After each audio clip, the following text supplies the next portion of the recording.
안녕하세요. 저는 디노미 버스를 거쳐 현재 제퍼 클라우드에서 개발자로 일하고 있는 강도윤이라고 합니다. 깃허브에서는 KDI1이라는 유저네임으로 활발히 활동하고 있어요. 또한 오픈소스 컴파일러 프로젝트인 SWC 프로젝트를 만들어낸 사람입니다. 이렇게 영상을 찍게 된 이유는 개발자분들이 바이브 코딩을 생각보다 어려워하시더라고요. 그래서고 원래 노하우 공유하는 것을 좋아하는 성격이라서 발표도 하고 블로그 글도 쓰고 했었는데 아무래도 영상이 제일 나을 것 같아서 그렇게 됐습니다. 그리고 바이브 코딩을 처음 접하시는 분들이 말도 안 되는 가격에 강의를 구매하시는 걸 좀 방지할 수 있으면 좋겠다 싶어서 무료 유튜브 영상을 찍기로 했습니다. 스트리밍 도중에 언제라도 좋으니까 궁금한 게 있으시면 바로바로 질문 주세요. 모두에게 가장 도움될 만한 질문은 사실 특정 프롬프트를 짤 때 혹은 제가 어떤 판단을 내릴 때 그거의 근거에 대한 질문일 것 같은데 꼭 그런 게 아니어도 좋으니까 편하게 질문해 주세요. 이 시리즈에 대해서 참고사항을 알려드리려 하는데요. 모든 소스 코드는 깃허브에 공개됩니다. 현재 보이는 레포지토리가 그 레포지토리고요. 목표 중 하나가 큰 모노레포에서 AI 활용하는 법을 보여드리는 것이라서 레포지토리는 이거 하나로 갑니다. 그리고 SWC를 AI 활용해서 메인테이닝 하는 것도 보여드릴 예정이에요. 또한 모든 스트리밍 영상엔 다시 보기가 제공됩니다. 수익 창출은 하지 않습니다. 이게 리액션을 하고 싶지 않아서 그냥 포기하기로 했어요. 정제된 영상이 본 입장에서 훨씬 편할 것 같아서 중요한 내용들에 한해서는 스트리밍 이후 영상으로 제작해 올릴 계획입니다. 이제 이 시리즈에서 만들 프로젝트들을 설명할 건데요. 저는 언제나 쓸모있는 걸 만드는 걸 좋아하기 때문에 SWC를 포함해서요. 실제로 제가 쓸 도구. 그래서 이번에 이런 프로젝트들로 갈 예정입니다.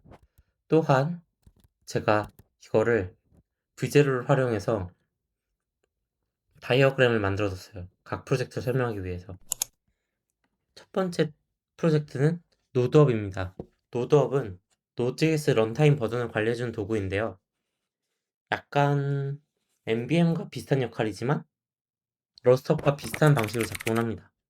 이게 개발자가 특정 바이너리를 실행했을 때 이게 심링크든 뭐든 같은 바이너리를 실행하게 하고 이게 개발자가 노드, npm, npx를 입력해서 바이너리를 실행했을 때는 그 바이너리를 실행한 것처럼 작동하고 노드업으로 실행했을 때는 노드업이 서브 커맨드를 실행하는 식으로 작동을 하는데요.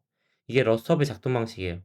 그러니까 이 버전은 사람이 고를 수도 있고요. 이 버전을 이렇게 세 가지 방법을 한다는 거고 그다음에 런타임이 설치되어 있으면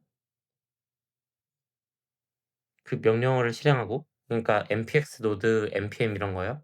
그리고 없으면 먼저 설치한 다음에 런타임을 실행하는 그런 식입니다. 이게 러스트업의 작동 방식인데 이런 도구가 있으면 괜찮을 것 같아서 한번 만들어 보려고 합니다. D런 같은 경우는 AI를 활용하다 보니까 AI가 로그를 못 봐서 제가 복붙을 해줘야 되는 일이 많더라고요. 그래서 얘를 좀 자동화 해보자 라는 접근으로 하는 프로젝트입니다. 얘는 만들고 나서 이 시리즈에서도 계속 쓸 거예요. 그니까 기본적으로 개발자가 터미널을 통해서 Drun 런을 통해서 명령을 실행합니다. 그럼 이렇게 돌리고요. 이거는 그 TTY 같은 걸 나타내는 거고 이게 TTY가 있든 없든 이걸 출력물을 어딘가에 저장해 둡니다. 그리고 클로드 코드 및 뭐 코덱스 이런 AI 코딩 에이전트가 Drun MCP를 통해서 이 아웃풋을 읽어갑니다. 스스로.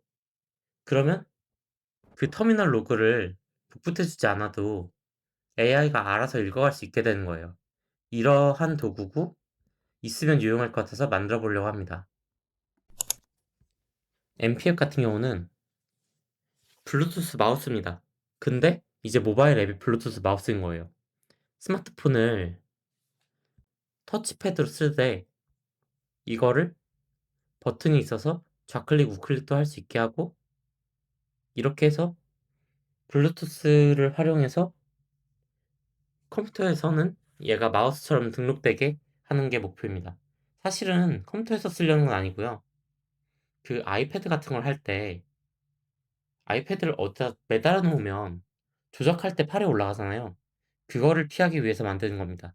그러니까 폰을 손에 잡고 컨트롤하되 컨트롤되는 건 이제 매달려 있는 아이패드인 이런 걸 원하는 거예요.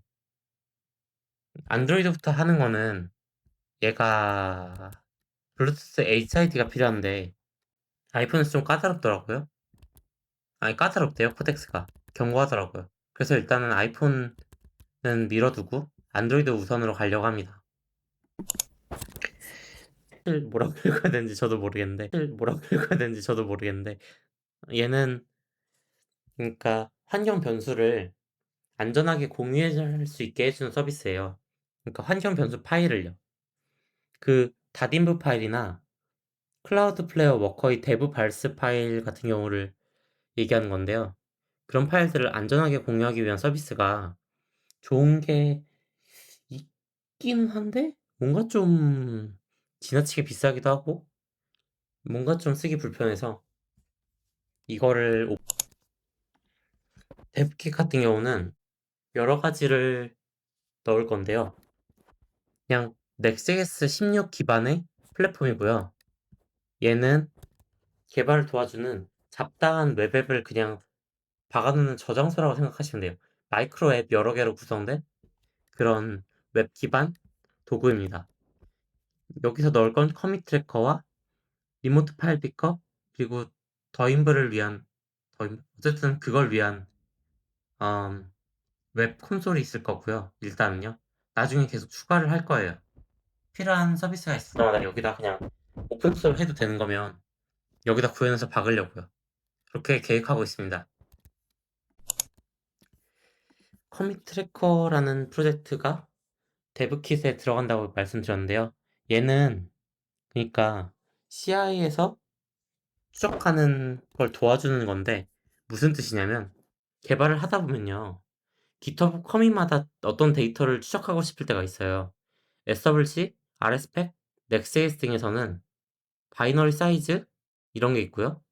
SWC 미니파이어 같은 경우는 압축된 번들의 크기가 추적이 필요한데 이게 추적하기가 약간 불편해요. 압축 사이즈는 그나마 그렇게 자주 바뀌진 않으니까 마크다운 파일로 그냥 덤프를 떠서 하는 프로젝트가 데브킷에 들어간다고 말씀드렸는데요. 얘는 그러니까 CI에서 추적하는 걸 도와주는 건데 무슨 뜻이냐면 개발을 하다 보면요. GitHub 커밋마다 어떤 데이터를 추적하고 싶을 때가 있어요.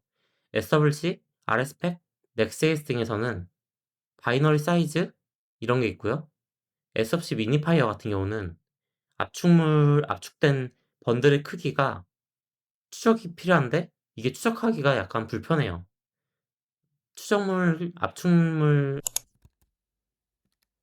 리모트 파일 피커는 제가 개발하다가 이런 업로드 하나 있으면 정말 편하겠는데 싶어서 만드는 거고요.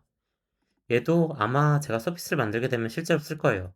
얘는 개발자가 아마존 웹 서비스 또는 구글 클라우드 플랫폼의 사인드 URL 있잖아요. 그 S3나 GCS의 사인드 URL을 넘기면 이제 그걸로 이미지를 어디에 업로드할지 정해지잖아요. 그러니까 그거를 요청하면 이게 사용자는 피커가 열려서 이 구글 드라이브, 원드라이브 이런 클라우드나 로컬 파일, 및 모바일 앱을 카메라로 쓰든 어떤 식으로든 하든 이렇게 파일을 골라서 클라이언트 사이드에서 약간의 전처리도 하고 예를 들어서 압축을 한다던가 포맷을 바꾼다던가 하는 걸 해주고 그 다음에 클라이언트 사이드에서 그 해당 사인드 URL로 바로 업로드를 때리고 그 앱을 사용자로 돌려보내는 그런 서비스입니다.